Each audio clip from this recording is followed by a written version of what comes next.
যারা দীর্ঘদিন ধরে তোলাবাজি করেছে, যারা সিন্ডিকেট চালিয়েছে, অবৈধভাবে মানুষের ওপর লুটপাট চালিয়েছে, তাদের ওপর যে আইনের যেটা আইন অনুযায়ী আসা উচিত ব্যবস্থা, মানুষ অভিযোগ দায়ের করলে সেটা আইনের পথে চলবে। As simple as that. কোনো ভয়ে আউট, ভরসাহীন, তাই মানুষ আজকে বেরিয়ে এসে অভিযোগ দায়ের করছে এবং অভিযোগের ভিত্তিতে সম্মানীয় মুখ্যমন্ত্রী শ্রী শুভেন্দু অধিকারী মহাশয়ের পুলিশ তাই বলেছে আপনারা আইনের পথে চলুন, শাসকের আইন না, আইনের শাসন পশ্চিমবঙ্গে কায়েম হবে। আর একবার সরাসরি কথা বলবো হিন্দলদের, রয়েছেন আমাদের সঙ্গে হিন্দল, অর্থাৎ শুধু বাপ্পাদিত্য দাশগুপ্ত নয়, এই যুব তৃণমূল নেতা যাকেও গতকাল গ্রেফতার করা হয়েছে সৌরভ ঘোষ, তার বিরুদ্ধেও মারাত্মক সব অভিযোগ। একেবারেই মূলত তোলাবাজি, এলাকায় সন্ত্রাস কায়েম করা, সেই এমনই কিন্তু অভিযোগ বাপ্পাদিত্য দাশগুপ্ত এবং তার অনুগামী সৌরভ ঘোষ দুজনের বিরুদ্ধেই, এবং এই দুজনকেই গ্রেপ্তার করা হয়েছে।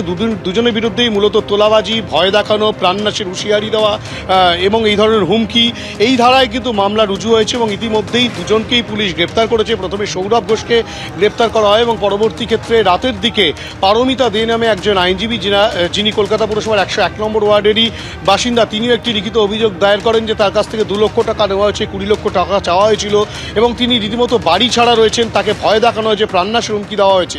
এই অভিযোগ পাওয়ার পরেই বাপ্পাদিত্য দাশগুপ্তকেও গ্রেপ্তার করা এবং দুক্ষেত্রেই কিন্তু চোর চোর স্লোগান তোলেন স্থানীয় মানুষজন। এবং এক্ষেত্রেও যেটা দেখা গেল, বাপ্পাদিত্য দাশগুপ্তকেও কিন্তু তোলাবাজির অভিযোগে গ্রেপ্তার করা হয়েছে। কিছুক্ষণ বাদেই দুজনকে আলিপুর আদালতে পাঠানো হবে, তেমনটাই পুলিশ সূত্রে খবর। ধন্যবাদ হিন্দল তোমাকে। বাপ্পাদিত্য দাশগুপ্তকে গ্রেফতার করা হয়েছে এবং সেই সঙ্গে গ্রেফতার করা হয়েছে তার অনুগামী সৌরভ ঘোষকেও। আর এই গ্রেফতারের প্রসঙ্গে ইন্দ্রনীল খাঁ কি বলেছেন শোনাবো।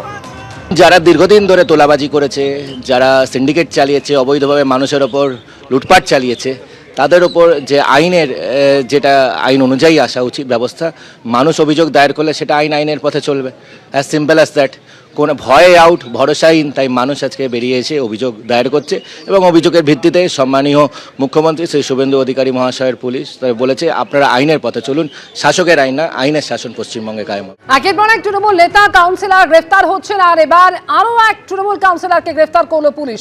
বাপ্পাদিত্য দাশগুপ্ত, যাকে তোলাবাজির অভিযোগে গ্রেফতার করা হয়েছে, যিনি 101 নম্বর ওয়ার্ডের তৃণমূল কাউন্সিলর।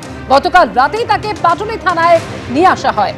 সরাসরি কথা বলবো এই মুহূর্তে হিন্দল দে আমাদের সঙ্গে রয়েছেন। হিন্দল, এই বাপ্পাদিত্য দাশগুপ্ত যার বিরুদ্ধে একের পর এক অভিযোগ, এবং সেটা তোলাবাজি থেকে শুরু করে এলাকায় যে কোনো নির্মাণের ক্ষেত্রে তিনি টাকা নিতেন, এমনকি হুমকি পর্যন্ত দেওয়া হয়েছে, এমন অভিযোগ সামনে আসছে, সেই বাপ্পাদিত্য দাশগুপ্ত, তাকে আজকে কখন আদালতে পেশ করা হবে, কি খবর এখনো পর্যন্ত?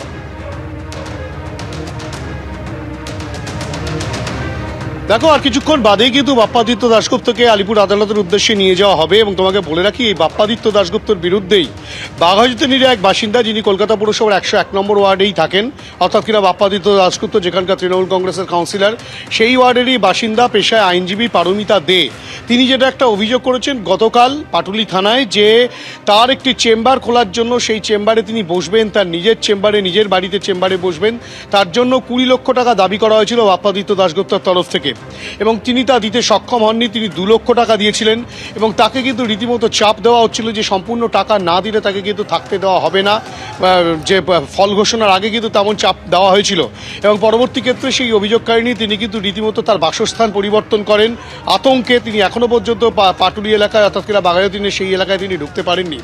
এবং যেহেতু সরকার পরিবর্তন হয়েছে, তার পরবর্তী ক্ষেত্রে অভিযোগকারিণী যেটা বলছেন যে তিনি যাতে এবারে প্রশাসনের দ্বারস্থ হয়েছেন, যাতে তিনি সঠিক যে আইনের যে আইন প্রয়োগ করা যায় এবং পুলিশ যাতে সঠিকভাবে গ্রেপ্তার করে তাকে, তার সাথে শাস্তি হয়, সেই কারণে তিনি নতুন করে অভিযোগ দায়ের করেন পাটুলি থানায় গতকাল। তার কাছ থেকে 2 লক্ষ টাকা নেওয়া হয়েছে, সেই অভিযোগ জানানো হয়েছে, তাকে প্রাণনাশের হুমকি, এলাকায় থাকতে দেওয়া হবে না, এই ধরনের হুমকি দেওয়া হয়েছে, সেই বিষয়ে তিনি অভিযোগ জানান। এবং সেই অভিযোগ পাওয়ার সঙ্গে সঙ্গেই পুলিশ তা লিপিবদ্ধ করে বাপ্পাদিত্য দাশগুপ্তকে গ্রেপ্তার করে। এবং তার পাশাপাশি অভিযোগকারিণী ছাড়াও এলাকার বিভিন্ন মানুষজন একই ধরনের অভিযোগ করছেন। কারো বাড়ি করতে গেলে সেই বাড়ি করার জন্য তোলাবাজির টাকা চাওয়া হতো, কেউ প্রমোটিং করতে গেলে সেখান থেকে তোলাবাজির টাকা চাওয়া হতো, কারো জমি দখল করা, এ ধরনের নানা রকম অভিযোগ কিন্তু বাপ্পাদিত্য দাশগুপ্তর বিরুদ্ধে উঠেছে।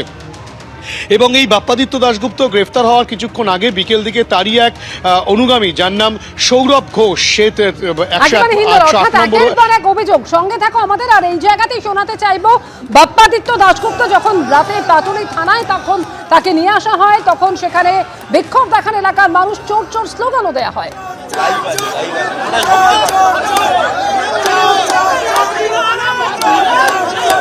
আমরা বিচার চাই, বিচার চাই,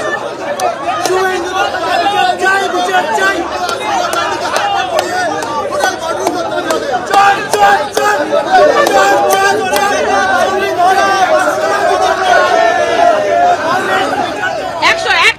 আমার বাড়িতে অসীম চক্রবর্তী, পুলক ভট্টাচার্য, কমল মজুমদার, প্রবীর চক্রবর্তী, ওরা গিয়ে আমার বাড়ির গেট কেটে গ্রিল ভেঙে আজও আমার ভাঙা পড়ে আছে।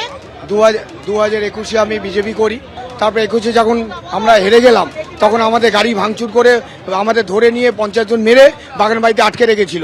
50,000 টাকা নিয়েছে, উল্টে মার মেরে বলছে এখানে আটকে রাখবো। 50,000 টাকা সৌরভ বাহিনী বলছে বিজেপি করেছি তার জন্য 50,000 টাকা জরিমানা। হ্যাঁ, জরিমানা। আমার বাড়ি ফ্ল্যাট, আমার পাশের বাড়ি ফ্ল্যাট আনলিগাল ফ্ল্যাট, আপনার 3 তলা থেকে 4 তলা করেছে। আমার বাড়ি ভেঙে আমার পাথর আমার মাথায় ফেলেছে। আমরা বলেছি 2021 সালে আমরা বিজেপি করি বলে আমাদের ঘর ছাড়া করে দিয়ে রাতের অন্ধকারে আমরা বাচ্চা নিয়ে বাইরে বেরিয়ে গেছি। 2 বছর আমাদের পেটে খেতে দেয়নি, আমাদের দোকানপাট সব লুট করেছে, প্লাস আমাদের বাড়ি ঘর ভাঙচুর করেছে। এইভাবে আমরা প্রতিনিয়ত এই কথা চর্চা। পেট্রোল পাম্প ভাঙচুর করেছে, টাকা দেবে না, প্রত্যেকের বাড়ি ভাঙচুর করে। নতুন বাড়ি বানাতে হলে তোলা দিতে হবে, আপনি নিজের বাড়ি বানাবেন সেটাতে তোলা। প্রত্যেকের বাড়ি ভাঙচুর করবে, বিরোধী দল আপনি করতে পারবেন না। গলা টিপে গণতন্ত্রকে হত্যা করেছে। এই জন্য যাদবপুরের মানুষ জবাব দিয়েছে। এবিপি আনন্দ, এগিয়ে থাকে, এগিয়ে রাখে।